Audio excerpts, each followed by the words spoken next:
నమస్తే Vishwas TV news కి స్వాగతం. ముందుగా ముఖ్యాంశాలు. ఎన్నికలంటే భయపడుతున్న బీజేపీ, ఢిల్లీ మంత్రి ఆతిశి. విశాఖ డ్రగ్స్ కేసులో చంద్రబాబు ఇంగితం లేని మాటలు మాట్లాడుతున్నారు. సజ్జల రామకృష్ణారెడ్డి ఆరోపణ.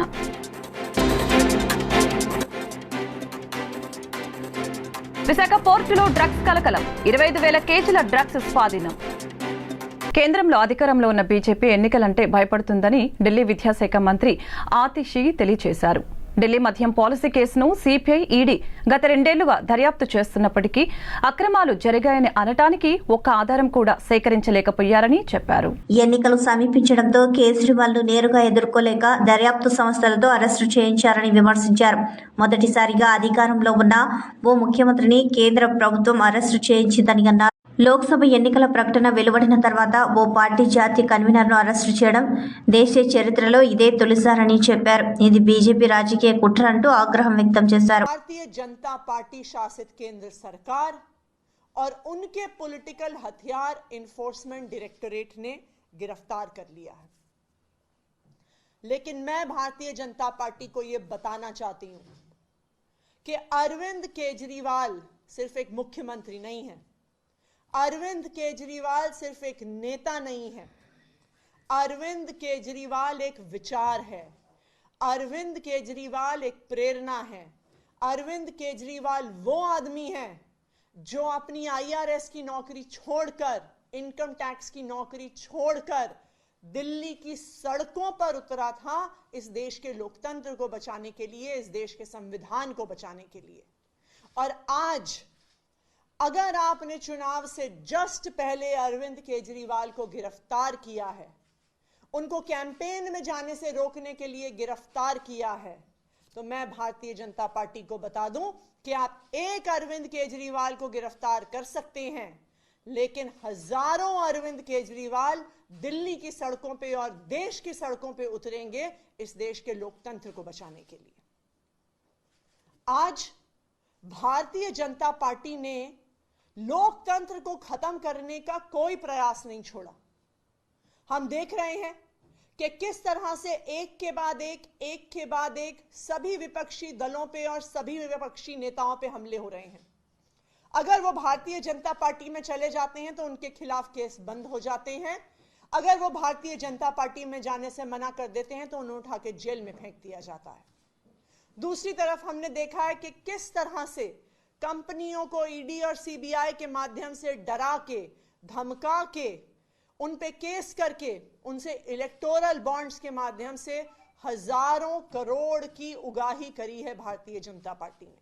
అనకాపల్లి జిల్లా పాయకరావుపేటలో ఏర్పాటు చేసిన లక్కీ షాపింగ్ మాల్ ను సినీ నటి యాంకర్ అనసూయ భరద్వాజ్, అనకాపల్లి పార్లమెంటు సభ్యురాలు డాక్టర్ బివి సత్యవతి, టీడీపీ రాష్ట్ర మహిళా అధ్యక్షురాలు, మాజీ ఎమ్మెల్యే వంగలపూడి అనిత, జిల్లా వ్యవసాయ అభివృద్ధి మండలి చైర్మన్ చిక్కాల రామారావు, జిల్లా గ్రంథాలయ సంస్థ మాజీ చైర్మన్ తోట నగేష్, తుని మున్సిపల్ చైర్మన్ ఏలూరి సుధారాణితో కలిసి ప్రారంభించారు. అనసూయ జ్యోతి ప్రజ్వలన చేశారు. ఈ సందర్భంగా అనసూయను చూసేందుకు వందలాది యువత తరలివచ్చారు. మాల్ ఎదుట ప్రజలకు అభివాదం చేసిన అనసూయ హలో పాయకరావుపేట అంటూ సినీ పాటలకు నృత్యం చేసి యువకులు, మహిళలను ఉత్సాహపరిచారు. అనంతరం అనసూయ మీడియాతో మాట్లాడుతూ ఇక్కడ ప్రజలు తన రాక కోసం వేచి ఉండడం ఆనందంగా ఉందని ధన్యవాదాలు తెలిపారు.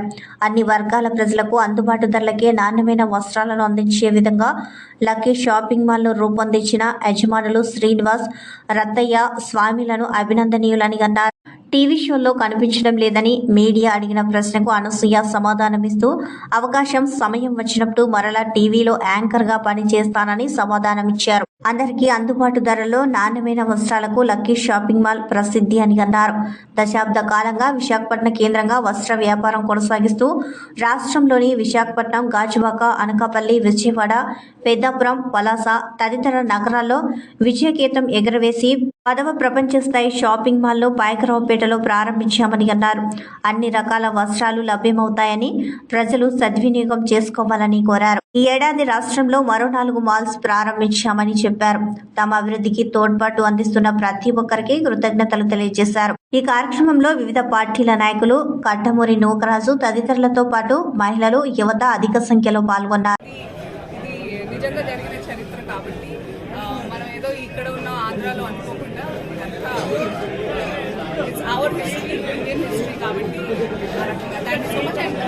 అప్కమింగ్ మూవీస్ నావి రిలీజ్ అవ్వాల్సినవి 4-5 ఫిల్మ్స్ ఉన్నాయి. షూటింగ్ చేసి ఆల్మోస్ట్ 1 year అవుతుంది. ఒక సినిమా అయితే ఎప్పుడవుతుందో ఏంటో చాలా బాగా they are all very good projects. August 15th Pushpa release ఉంది. మీ అందరికీ తెలిసిందే. శరవేగంగా షూట్ జరుగుతుంది. I hope you all like it. చాలా కష్టపడుతున్నారు. మేడం మీ ఫేవరెట్ ఫుడ్ మేడం? నా ఫేవరెట్ ఫుడ్ నాకు ఇంట్లో చేసింది చాలా. ఫిష్. నేను వెజిటేరియన్. ఐ నో అంట. మా ఇంట్లో నాన్ వెజ్ తింటారు. ఫుడ్ విషయంలో ఎవరిని ఫోర్స్ చేద్దని నా ఉద్దేశం. కడుపు చాలా హ్యాపీగా ఉంటే మన happy. Good food, good mood. ఇంకా ఇంకేంటి ముచ్చట్లు? ఈ రోజు వర్షం ఇక్కడ అన్నిటికీ అంటారు. క్లైమేట్ చేంజ్ ఈ రోజు క్లైమేట్ చేంజ్ మీరు రావడం వల్ల వచ్చింది కదా. లక్కీతో పాటు మీరు వచ్చారు. చాలా మీ ఊరు దారి చాలా బాగుందండి. నేనేదో ఫోన్ లో ఉంటాను. ఫోన్ పక్కన madam do you like Jabardasth or movies? మళ్ళీ మీకు చెప్పాలి. మీకు నేను ఎలా నచ్చుతాను? Thank you. Vijay Deverakonda fans ఉన్నారు ఇక్కడ, వాళ్ళకి వార్నింగ్ ఎందుకు వార్నింగ్ ఇవ్వాలి? ఉన్నారండి. ఎవరిని ఇష్టపడతానా? అందరి చాయిస్లు వాళ్ళ personal choices. Very happy for them for both sides. చక్కగా ఎంటర్టైన్ చేయడానికి ఉన్నాము. ఎంటర్టైన్ అవ్వండి. మంచిగా చెప్పాలి. ఇది బాగాలేదండి, ఇది బాగుందండి అని. అంతే కదా. మీకోసమే మేము అందరం తప్పని పడేది. మీ మెప్పు కోసమే కాబట్టి. కొత్తపాలెంలో గురువారం 110 కిలోల గంజాయిని గోపాలపట్నం టాస్క్ ఫోర్స్ పోలీసులు స్వాధీనం చేసుకున్నారు. 7గురిని అరెస్టు చేశామని డీసీపీ సత్యబాబు తెలిపారు. ఈ సందర్భంగా కొత్తపాలెం మసీదు ఎదురుగా జరిగిన మీడియా సమావేశంలో ఆయన మాట్లాడుతూ విశాఖపట్నం గాజువాకకు చెందిన ముద్దాయిలు సనఫ్ నాగరాజు, అనకాపల్లి జిల్లా చీడికాడ మండలం బైలపూడి గ్రామం గుమ్మలపాడి పైడిరాజు సనఫ్ ముత్యాల నాయుడు, విశాఖపట్నం పూర్ణ మార్కెట్ వేలంపేటకు చెందిన ఎర్రమౌళి సనఫ్ వెంకటరావు, విశాఖపట్నం సీతమ్మధారకు చెందిన నారికేతం గణపతి సనఫ్ పైడిరాజు, విశాఖపట్నం గోపాలపట్నం కొత్తపాలెంకు చెందిన రాపెడ్డి నూకేష్ సనఫ్ ఎరుకనాయుడు, వారి 5గురి నుంచి మొత్తం 110 కేజీల గంజాయిని పోలీసులు స్వాధీనం చేసుకున్నారు. ముద్దాయిలైన గాడి సంతోష్, గుమ్మాల పైడిరాజు, ఎర్రమౌళి, నారికేతం గణపతి, రాపేటి నూకేష్ మరికొంతమంది పవన్, ఆనంద్, త్రినాథ్, వెంకటేష్ తో కలిసి ప్లాన్ చేసుకుని 2 వ్యక్తుల నుండి ఏజెన్సీ ప్రాంతం నుంచి గంజాయిని కొనుగోలు చేసుకుని గోపాలపట్నంలోని కొత్తపాలెంలో ఒక టిఫిన్ షాప్ను స్టాక్ పెట్టుకునే క్రమంలో గంజాయిని అక్రమ రవాణా చేస్తుండగా టాస్క్ ఫోర్స్ గోపాలపట్నం పోలీసులు వారి నుండి మరియు స్టాక్ పాయింట్ నుండి మొత్తం 110 కేజీల గంజాయిని స్వాధీనపరుచుకున్నారు. గంజాయితో పాటు నిందితులను చాకచక్యంగా పట్టుకున్న సిబ్బందిని డీసీబీ అభినందించారు. ఈ సమావేశంలో ACP Annapu Narasimhamurthy, Gopalapatnam circle inspector Suresh, writer CH Apparao, ఇతర పోలీస్ సిబ్బంది పలువురు పాల్గొన్నారు. ఇక్కడ మీరు చూస్తున్నటువంటి షాప్లో 110 కేజీల గాంజాన్ని సీజ్ చేయడం జరిగింది. ఇది ఏజెన్సీ ప్రాంతం నుండి వచ్చింది. దీంట్లో ఇప్పటి వరకు 5 ముద్దాయిల్ని అరెస్ట్ చేయడం జరిగింది. సంతోష్, పైడిరాజు, నూకేష్, గణపతి, మౌలి అనేటువంటి వారిని రిమాండ్ చేయడం జరిగింది. దీంట్లో ఇంకా ప్రధానమైనటువంటి సూత్రధారులు ఇంకా ఉన్నారు. వాళ్ళని కూడా త్వరలోనే అరెస్ట్ చేస్తాం. దాని గురించి ప్రత్యేకమైనటువంటి టీంని కూడా ఏర్పాటు చేయడం జరిగింది. దీంట్లో పవన్, ఆనంద్, అదేవిధంగా ఈ గాంజాని ట్రాన్స్పోర్ట్ చేసినటువంటి వెహికల్ యొక్క డ్రైవరు, ఓనరు, అదేవిధంగా త్రినాథ్ అనేటువంటి ఇంకొక వ్యక్తి, వీళ్ళందరూ కూడా దీంట్లో ఇన్వాల్వ్ అయి ఉన్నారు.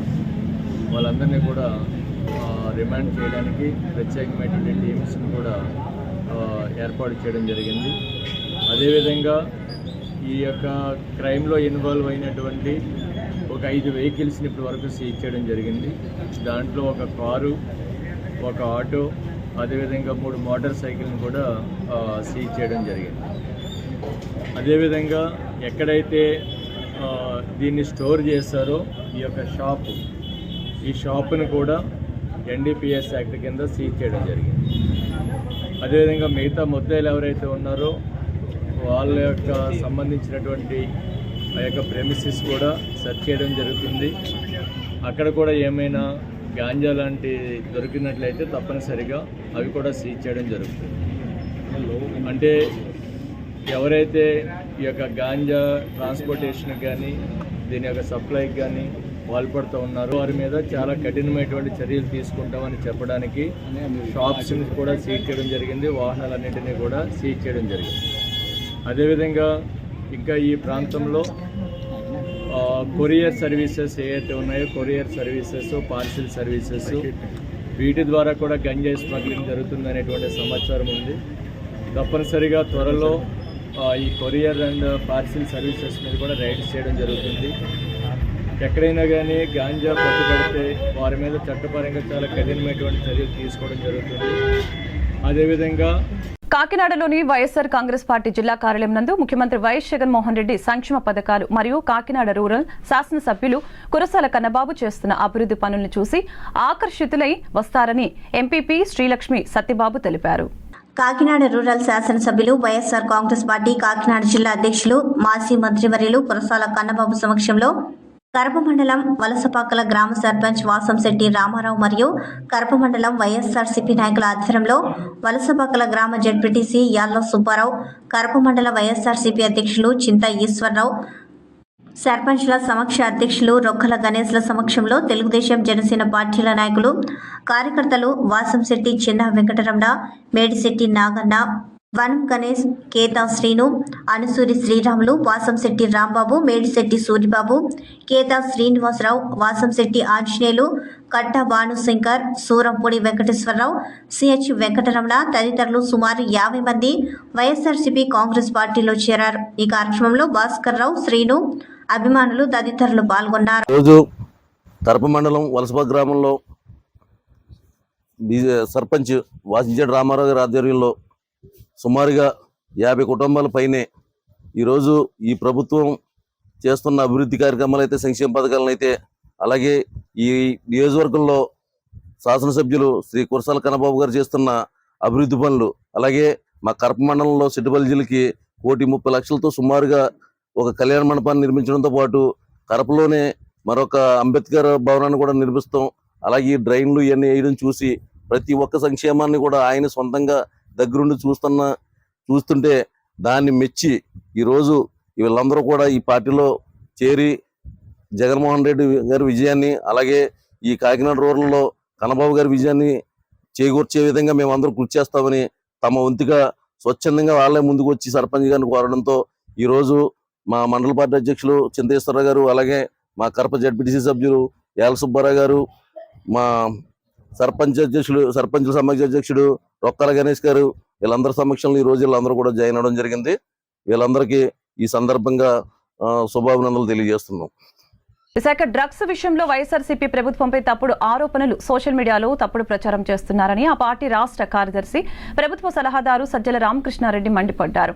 డ్రగ్స్ విషయంలో బీజేపీ, టీడీపీ నేతల పాత్ర ఉందని అనుమానం వ్యక్తం చేసిన సజ్జల తప్పించుకోవటానికే ప్రభుత్వంపై నిందలు వేస్తున్నారని అన్నారు. పార్టీ వాళ్ళు పెట్టిన జాతీయ ప్రధాన కార్యదర్శి అతని కొడుకు లోకేష్ వాళ్ళు కూడా ట్వీట్లు పెట్టడం, అసలు చంద్రబాబు నాయుడు ఆయన ముఖ్యమంత్రిగా పనిచేశాడు రాష్ట్రానికి, ఇంతకుముందు చేశాడు, ఈ రాష్ట్రానికి మళ్ళీ కావాలని పగటికెళ్ళాలి అంటున్నాడు. అతని కొడుకు ఫ్యూచర్లో ఎప్పుడన్నా అయిపోతానేమని అతను పగటికెళ్ళాలి అంటున్నాడు. ఆ బుద్ధి అన్నా ఉండాలి, కొంత ఇంగితం ఉండాలి కదా. ఏం మాట్లాడుతున్నాము, ఏ స్థాయి వ్యక్తులము, మాట్లాడే ముందు మా స్థాయి కన్నా ఇది సరిపోతుందా, ఫ్యాక్ట్స్ ఏంటి, ఫ్యాక్ట్స్ లేదు మాట్లాడకూడదు అనే కనీస జ్ఞానం, కనీసం ఇంగితం అన్నా ఉండాలిగా.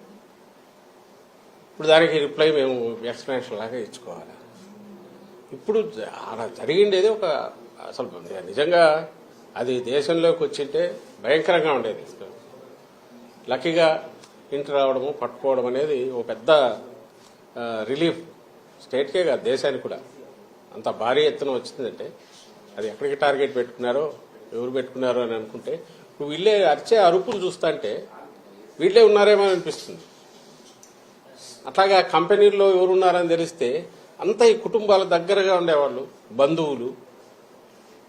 సాక్షాత్తు ఈయన చంద్రబాబు నాయుడు వదిన, ఇప్పుడు BJP state president Purandeswari, NT Rama Rao గారి కుమార్తె. ఆమె కొడుకు ఒక కంపెనీ, దాంట్లో కంపెనీలో ఉన్నాడు. ఆమె వియ్యంకుడు ఆ కంపెనీలోనే పార్ట్నర్ అనుకున్నారు. వాళ్ళు ప్రమోట్ చేసిన కంపెనీనే తర్వాత డివైడ్ అయింది. ఒక్కొక్కరు ఒక యాక్టివిటీ చూసుకుంటున్నారు.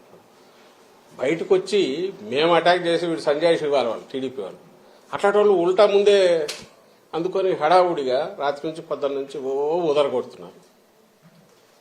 ఇప్పుడు ఇది కాదు, ప్రతి దాంట్లోనూ వాళ్ళు అలాగే చేస్తున్నారు ఫస్ట్ నుంచి ఇప్పటి వరకు. ఇది మళ్ళీ ఎన్నికలకు పోతున్న సమయంలో దీన్ని తీసుకొచ్చేసి మా మీద బండ వేస్తే మేము ఇది చేయాలి. ఇది ఖచ్చితంగా మేము అనుమానించేది ఇది ఒక పెద్ద రిలీఫ్ దొరకడం అనేది. అదే గన ఊహించలేకపోతున్నాం. అది గన తప్పించుకొని బయటకు వచ్చింటే ఇది ఖచ్చితంగా టీడీపీకి సంబంధించిన నాయకుల రోల్ ఉందని గట్టిగా అనుమానిస్తున్నాం.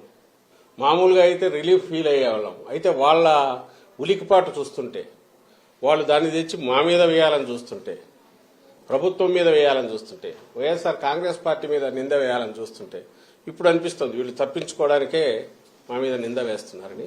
దీని వెనక ఖచ్చితంగా చంద్రబాబు నాయుడు, ఆయన కొడుకు, ఆయన వదిన పురంధేశ్వరి, వాళ్లకు సంబంధించిన వాళ్ళు, ఆ గ్యాంగ్ ఎవరో ఉన్నారనేది గట్టిగా అనుమానిస్తున్నాం. ఆ మేరకు కన్సర్న్డ్ ఏజెన్సీస్ కూడా మేము పిటిషన్లు పెడుతున్నాం. ఐ థింక్ సిబిఐ యాంగిల్లో కూడా చూడాలని మేము భావిస్తున్నాం. సార్ అంటే ఈ రోజు డ్రగ్ కేసు టెస్ట్ కేసు చూస్తా ఉంటే టీడీపీ వాళ్ళతో లింక్ అప్ అయిన ఫోటోలన్నీ కూడా బయటకు వచ్చినాయి. మొన్నేమో పవన్ కళ్యాణ్ ఆంధ్రప్రదేశ్ ని డ్రగ్ క్యాపిటల్ గా మార్చేసి ఆయన వీళ్ళు గ్రౌండ్ ప్రిపేర్ చేసుకుంటున్నారు. మీరు గమనిస్తే డ్రగ్ రిలేటెడ్ గంజాయి మన స్టేట్లో అంటే గంజాయి మెయిన్ దాని మీదనే ఉండేవాళ్ళు. ఇంతకుముందు టోకెన్ గా ఎప్పుడన్నా జరిగేవి, నామకా వస్తే దాడులు జరుగుతుండేవి, తగలబెట్టేవాళ్ళు. మీరు గమనిస్తే ఉమ్మడి స్టేట్లో అట్లాగే ఉండేది. అలా ఇంకా టీడీపీ హయాంలో అయితే అది మామూలు మన పంట మాదిరి పండించినారు. అప్పట్లో టీడీపీ నాయకులే ఒకరి మీద ఒకరు అలిగేషన్స్ కూడా చేసుకున్నారు. ఎప్పుడు గంజాయి అక్రమ రవాణాతో వార్తల్లో నిలిచే విశాఖలో కొకైన్ కలకలం రేపింది. బ్రెజిల్ నుంచి వచ్చిన ఓ కంటైనర్ లో సుమారు 25 కిలోల డ్రై ఈస్ట్ లో కొకైన్ కనిపించడం తీవ్ర సంచలనంగా మారింది. దీనిపై విశాఖ నగర పోలీస్ కమిషనర్ రవిశంకర్ మాట్లాడారు. విశాఖలో డ్రగ్స్ పట్టుబడిందని, ఈ ఘటనపై సిపిఐ విచారణ చేపడుతుందని తెలిపారు. విశాఖలో ప్రైవేట్ కంటైనర్ టెర్మినల్ తమ పరిధిలోనిది కాదని తెలియజేశారు. ఇప్పుడు ఒకటి అండి, ఇప్పుడు we are all on deputation to election commission of India and we have no political what you call pressure or any leanings or something like that. వాళ్ళు మమ్మల్ని పిలిపించారు కాబట్టి, ఎందుకంటే వాళ్ళ దగ్గర అప్పుడు డాగ్ స్క్వాడ్ లేదు. ఆ డాగ్ స్క్వాడ్ కోసం అక్కడ ఉన్న కస్టమ్స్ ఎస్పీ ఎవరైతే ఉన్నారో ఇక్కడ పోర్ట్లో, he called us and he requested to send the dog squad for finding out, sniffing చేసుకొని అది తెలుసుకోవాలని చెప్పేసి ఆ ఉద్దేశంతో పిలిపించారు. మన దగ్గర నుంచి వాళ్ళే కస్టమ్స్ ఎస్పీ, నేనే చెప్తున్నాను కదా, నా దగ్గర ఫోన్ కాల్ రికార్డ్ ఉంది కదా. So they have only called, వాళ్ళే ఫోన్ చేసి రిక్వెస్ట్ చేశారు. లేకపోతే మాకు తెలిసేదే కాదు. యాక్చువల్లీ అక్కడ మా పరిధి కూడా కాదు, ఎందుకంటే that is a private port, JN Bakshi owned private port కాబట్టి అక్కడ వెళ్ళేది కాదు. మా జ్యూరిస్డిక్షన్ కూడా కాదు అక్కడ, until unless they call. So అక్కడ కస్టమ్స్ సూపరింటెండెంట్ ఆఫీస్ ఉంది లెఫ్ట్ సైడ్ లో as you enter in side. So customs superintendent called us for the requested for the dog squad అండి. ఆ డాగ్ స్క్వాడ్ ఇక్కడ నుంచి డిఎస్పీ ఏఆర్ లో ఉంటారు కదా, ఆర్మ్ రిజర్వ్ లో, వాళ్ళు తీసుకొని వెళ్ళారు.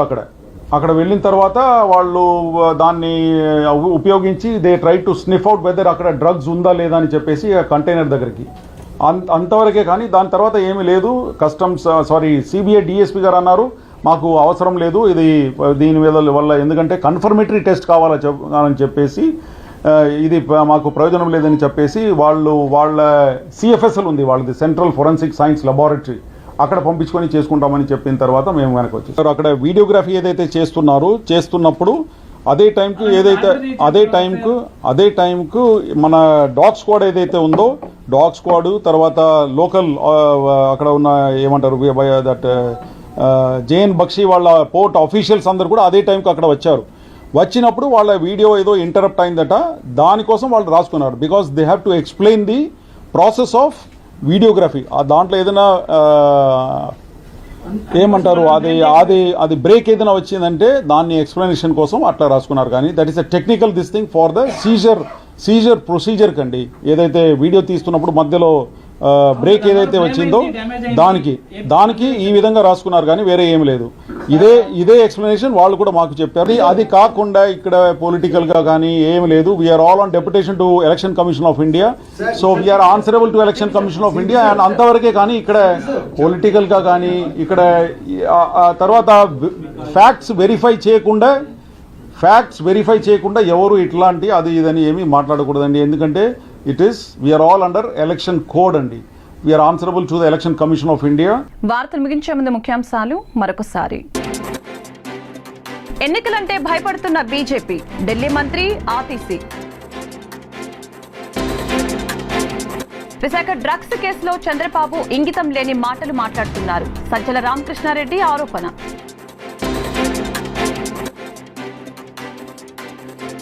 విశాఖ పోర్టులో డ్రగ్స్ కలకలం, 25,000 కేజీల డ్రగ్స్ స్వాధీనం. ఈ వార్తలు ఇంతటితో సమాప్తం. నమస్కారం.